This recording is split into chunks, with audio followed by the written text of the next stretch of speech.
Hello guys, welcome back to my channel UC ফ্যামিলিতে তোমাদের সবাইকে স্বাগতম। বন্ধুরা, আজকে আমি এখানে ফুলি মাছের একটা রেসিপি নিয়ে এসেছি। এখানে ফুলি মাছটা আমি আগে ভেজে রেখেছিলাম, তোমাদেরকে দেখাতে পারিনি। আর এখানে বড়ি, আর এটা হলো ঝিঙ্গে, আলু আর ডাঁটা। এটা দিয়ে একটা আমি রেসিপি করব, পাতলা ঝোলের মতন। তোমরা দেখতে থাকো। তেলটা গরম হয়ে গেছে, এর মধ্যে আমি এখন বড়িগুলোকে একটু ভেজে নেব।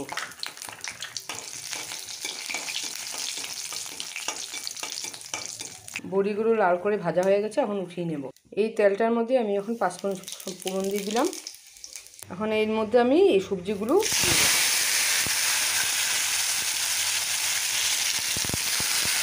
এর মধ্যে একটু হলুদ গুঁড়ো দিয়ে দিলাম, স্বাদ মতো লবণ দিয়ে একটু আমি ভালো করে এটাকে লাল করে ভেজে নেব।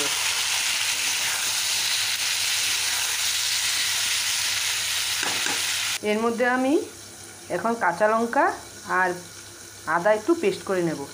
এটা প্রায় ভাজা ভাজা হয়ে এসছে। এখন আমি এটা পেস্ট করে মশলাটাকে দিয়ে দেবো। এখন আমি এই পেস্ট করা আদা আর কাঁচা লঙ্কাটা দিয়ে একটু ভালো করে সাঁতরিয়ে নেব। আবার এর মধ্যে একটু জিরের গুঁড়ো দিলাম, একটু লঙ্কার গুঁড়ো দিলাম কালারের জন্য, কাঁচা লঙ্কা তো দিয়েছি।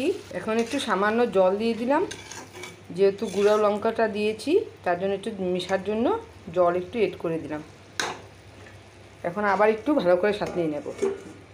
বন্ধুরা, এই যে জল দিয়ে মাছটা দিয়ে আবার ঢেকে রাখবো। একটু পাতলা করেই করব, এইভাবে একটুখানি পাতলা করেই রাখবো। আমি এখন নামিয়ে দিচ্ছি, দেখাচ্ছি তোমাদের। এই দেখো বন্ধুরা, ফুলি মাছের পাতলা ঝোল বড়ি দিয়ে হয়ে গেছে।